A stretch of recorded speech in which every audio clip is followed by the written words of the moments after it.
누가복음 23장 26절에서 43절까지 말씀, 시간 관계상 39절에서 43절 말씀을 봉독하겠습니다.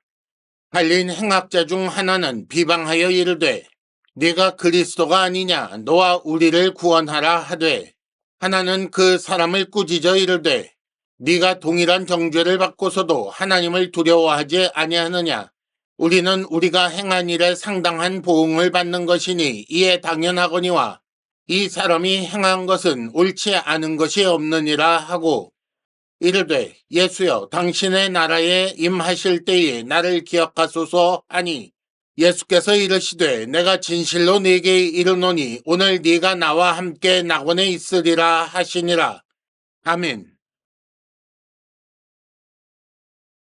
오늘 말씀 시작하는 26절에 보면 그들이 예수를 끌고 갔다라고 나와 있는데, 그 목적지는 33절에 보면 해골이라 하는 곳, 즉 우리가 다르게 알기는 골고다 혹은 갈보리라고 알고 있는 그곳이 목적지입니다. 그러니까 예수께서 재판을 마치시고 십자가에 달리시기까지 이 길을 우리는 십자가를 향하여 가는 예수의 길이라고 이름 붙일 수도 있겠습니다. 하지만 예수님의 길은, 예수님의 십자가를 향하여 가는 길은 여기에 그치지 않습니다. 예수님의 이 땅에서의 그 모든 생애가 처음부터 십자가를 향하고 있었기 때문입니다. 누가복음을 한정하여 보더라도 누가복음 처음에 2장 34절에 시므온이라는 사람이 예수의 어머니 마리아를 향하여 예수께서 비방받는 표적이 되기 위해 세워졌다라고 말하고 있습니다. 그러니까 예수께서 이 땅에 오신 목표 지점이, 예수께서 이 땅에 오실 때부터 그 길이 십자가를 향하여 있었다라고 할 수가 있는 것이고, 예수님의 탄생 자체가 십자가를 향한 출발점이라고 볼 수가 있는 것이며, 오늘 우리가 말씀에서 읽게 된 이 십자가를 향하는 예수의 길의 마지막이, 오늘 본문에 나오는 이 길이 재판 후에 사형 집행 장소까지의 이 길이 예수로서는 평생을 걸려온 길이라고 할 수가 있습니다. 그러니 이것이 단지 끌려갔다, 수동적으로 그렇게 끌려갔다고 볼 수 없는 것이고, 예수께서 자진하여 그 길을 아주 능동적으로 적극적으로 가고 계셨다라고 우리가 읽어야 합니다. 그런데 오늘 말씀에 나오는 이 길과 그 다음 십자가에 못 박히신 후에 숨지시기 전까지 그 짧은 시간이 사실은 예수의 전 생애 가운데 가장 힘든 시간이라고 할 수도 있겠습니다. 그 시간 동안, 즉 재판 후에 십자가에 달려서 죽으시기까지 그 얼마 안 되는 시간 사이에 예수께서 오늘 본문에 세 가지 말씀을 주고 계십니다. 첫째는 울며 따르는 여자의 큰 무리를 향하여 말씀을 주셨고, 둘째, 예수의 죽음에 관여한 자들, 구경하는 자들, 비웃는 자들을 향하여 말씀을 하셨으며, 셋째, 함께 십자가에 달린 행악자 두 사람 중에 한 사람을 향하여 말씀을 하셨습니다. 이 세 가지 말씀을 오늘 이 시간에 우리가 함께 살펴보고 생각해 보기로 합니다. 예수께서 골고다를 향하여 출발하실 때, 십자가를 지고 출발하실 때 예수님 혼자 그 길을 가신 것은 아니었겠지요. 물론 군사들이 함께 출발했을 것입니다. 그러는 중에 극심한 고통과 피곤함 때문에 예수께서 쓰러지시자 지나가던 사람 26절에 의하면 구레네 사람 시몬이라는 자를 붙들어다가 십자가를 지워 예수를 따르게 했다라고 했습니다. 하지만 그뿐이 아니었습니다. 백성들이 따르고 있었고 또 예수님을 위해 가슴치며 슬피 우는 여자들의 큰 무리가 있었다고 했습니다. 그러니까 예수께서 이 마지막 길을 가시는 때에 아주 많은 사람이 함께 움직이는 그런 혼란한 행렬, 큰 행렬이 있었던 것입니다. 그 중에 슬피 우는 여자들의 큰 무리를 향하여 예수께서 먼저 말씀을 하셨습니다. 어쩌면 그들의 상황은 좋지 않다라고 할 수도 있습니다. 제자들도 예수를 모른다고 하고 도망칠 정도로 굉장히 위협을 느끼는 그런 분위기였을 텐데, 두려운 상황이었을 텐데, 그럼에도 불구하고 울며 예수를 따라오는 여자들을 향하여 예수께서 그들에게 울음에 대한 말씀을 주신 것입니다. 28절, 나를 위해 울지 말고 너희와 너희 자녀를 위해 울라라고 하셨다고 했습니다. 너희가 지금 나를 위해 울고 있는데 지금 그럴 때가 아니다. 너희와 너희 자녀를 위해 우는 것이 더 급하다라고 말씀하신 것입니다. 왜냐하면 29절, 날이 이르면 잉태 못하는 이, 해산 못한 배, 먹이지 못한 젖, 그것이 복이 있다고 하게 될 거라고 하십니다.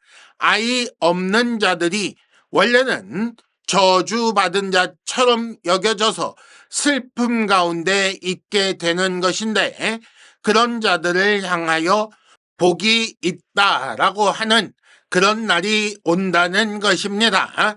그 재앙이 얼마나 무서운가. 차라리 30절, 산을 대하여 우리 위에 무너지라, 우리를 덮으라 라고 할 정도라고 하십니다.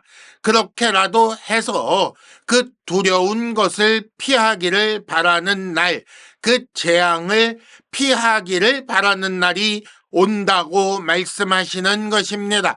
그것이 얼마나 두려운 일이기에 그렇게 말씀하시는가.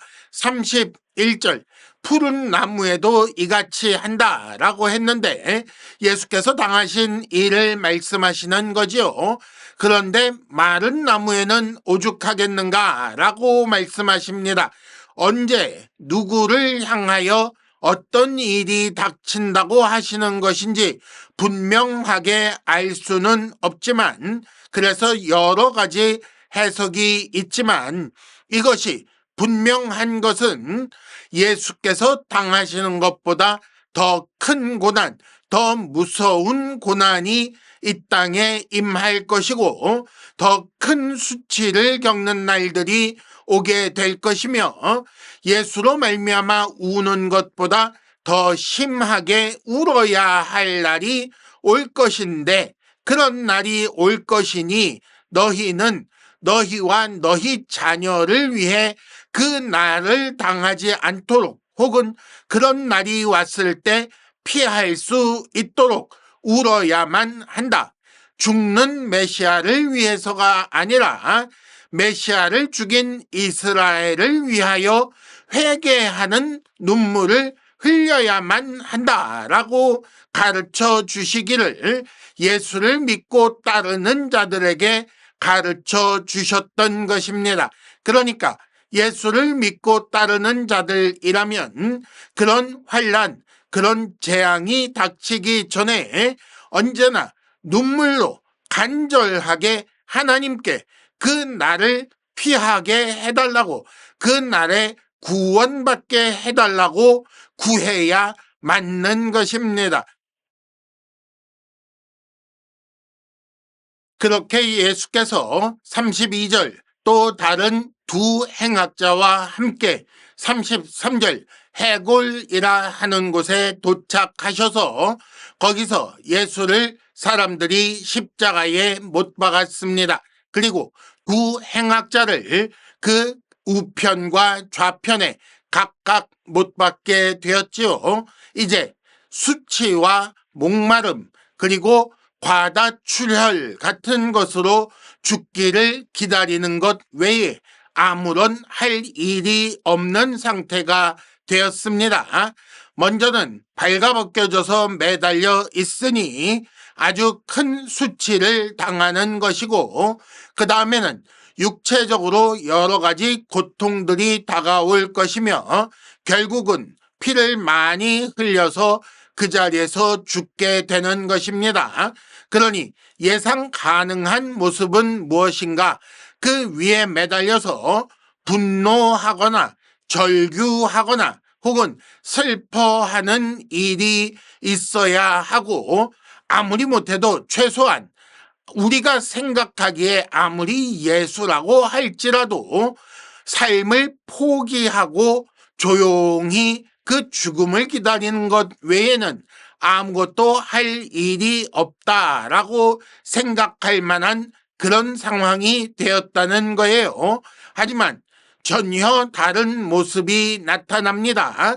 예수께서 말씀하시기를 34절, 아버지여 저들을 사하여 주십시오. 저들을 용서하여 주십시오. 왜냐하면 저들은 자기들이 하는 일을 알지 못하기 때문입니다. 라고 말씀하십니다. 참 이해할 수 없는 말씀이지요. 이것이 누구를 향하여 누구에 대하여 하신 말씀일까요? 지금 예수께서 용서해달라고 간구하시는 그 대상은 누구입니까? 그들 혹은 저들이라고 나오는 자들은 어쩌면 십자가 아래에서 예수의 옷을 나누고 제비 뽑고 있는 그 자들일 것이며, 35절 백성들이 서서 구경하고 있었다고 했으니 그 구경하는 자들이 대상이었을 것이고, 관리들이 비웃으며 말하기를 네가 그리스도라면 너 스스로를 구원하라 라고 하고 있었으니 그 관리들도 어쩌면 이 기도에 용서해달라는 기도의 대상이었을 수 있겠습니다. 또 36절에 보면 군인들도 38절 유대인의 왕이라고 쓴 패를 보고 네가 왕이라면 네가 너를 구원하라 라고 비웃고 있었다고 했습니다.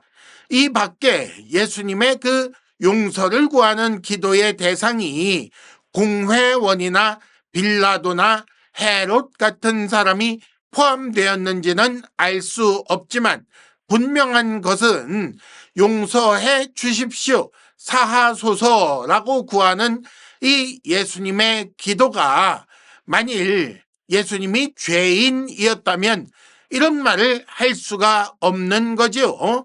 예수님은 지금 죄인이 아닌 상태에서, 무죄한 상태에서 억울하게 못 박히셨고, 그렇기 때문에 못 박힌 무죄한 예수께서 못 박은 죄 있는 자들을 용서해 달라고 기도하시게 되는 것입니다.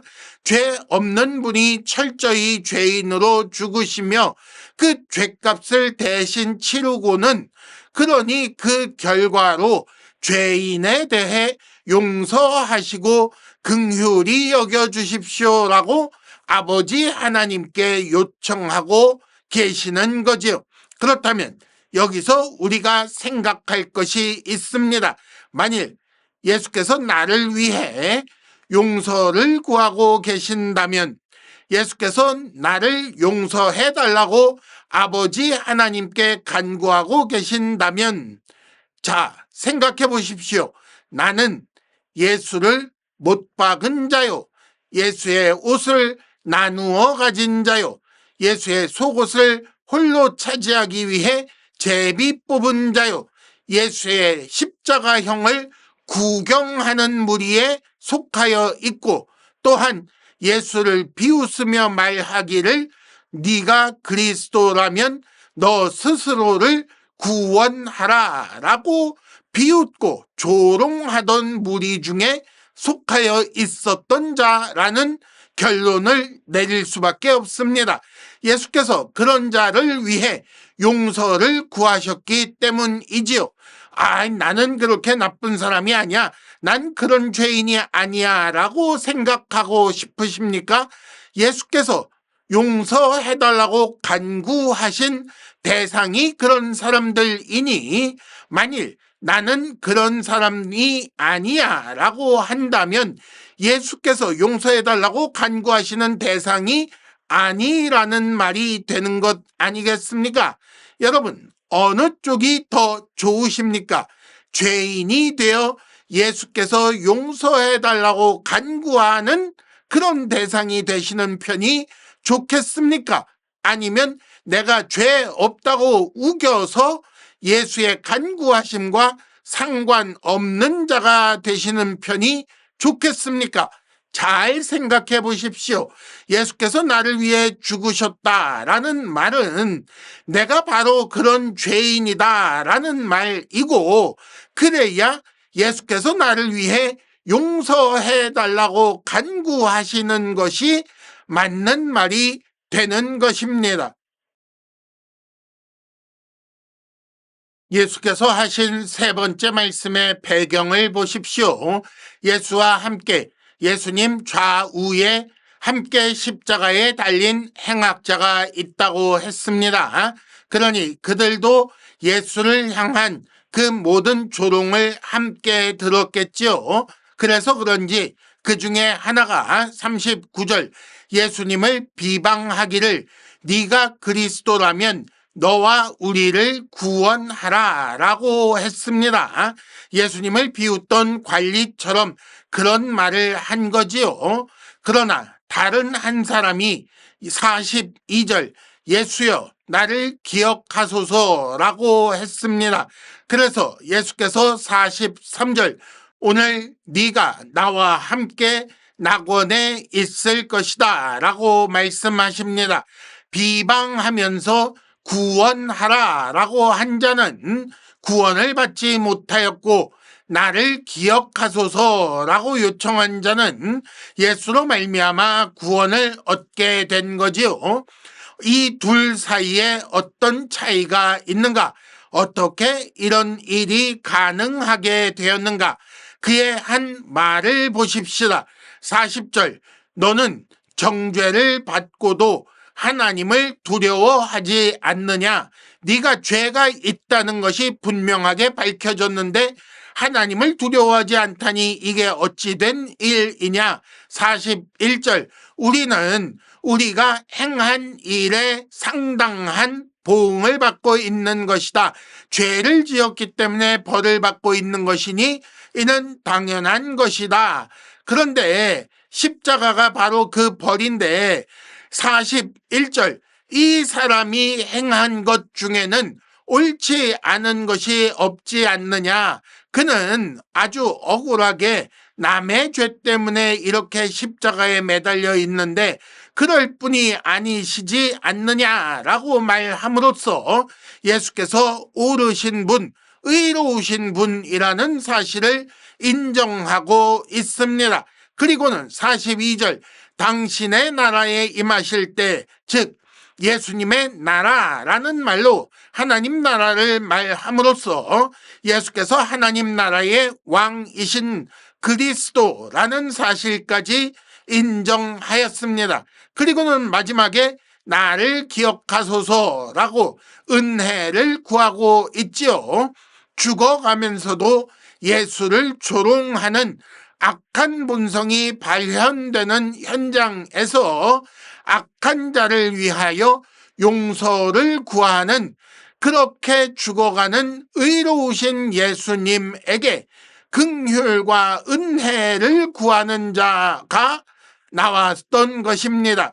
그러자 예수께서 그에게 응답하시기를 오늘 네가 나와 함께 낙원에 있을 것이다 라고 말씀하심으로써 그래 네가 말하는 대로 내가 그런 존재이고 네가 구하는 대로 내가 너를 기억하였다라고 말씀하시는 것이며, 네 믿음이 옳다, 네 믿음이 너를 구원하였다라고 인정하시는 그런 말씀을 하시는 것입니다.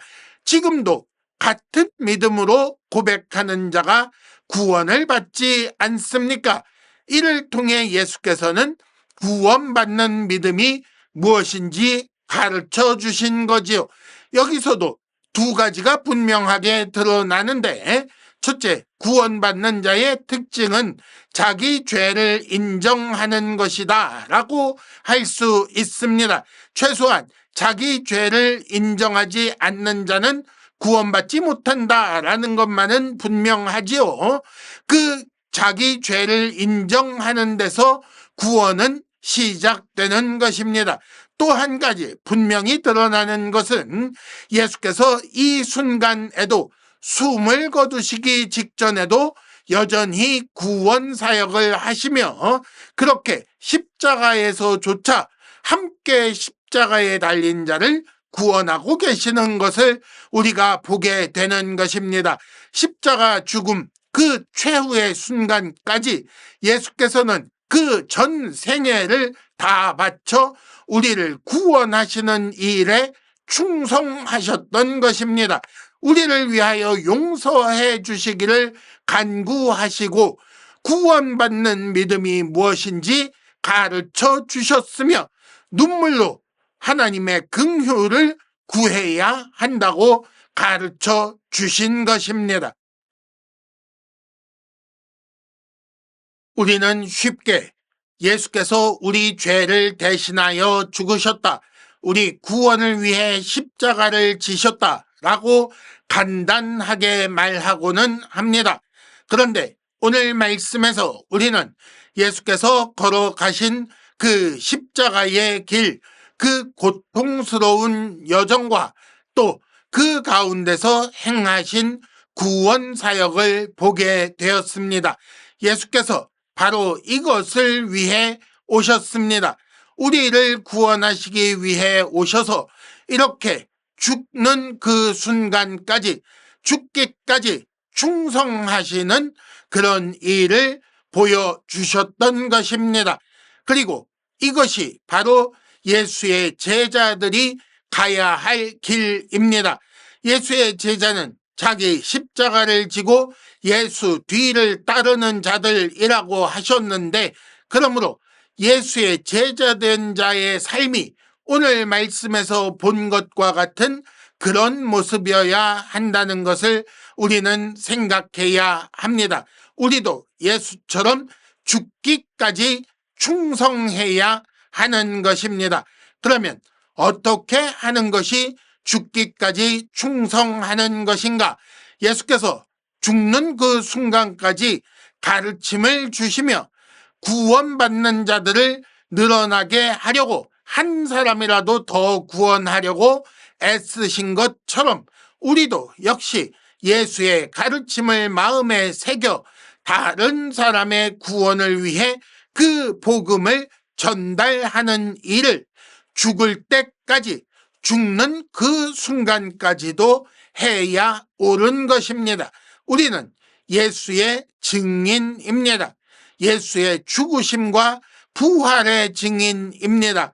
우리는 그러므로 우리의 증언의 내용이 바로 예수의 죽으시며 남기신 그 말과 그 삶인 것을 기억해야 합니다. 예수께서 대속의 죽음을 죽으시고 그 대속의 죽음을 끌어안고 우리를 위하여 용서를 간구하신 것, 그것이 바로 우리가 증언해야 할 내용이라는 것입니다. 또 구원 얻는 믿음에 대하여 우리가 가르쳐 주어야 합니다.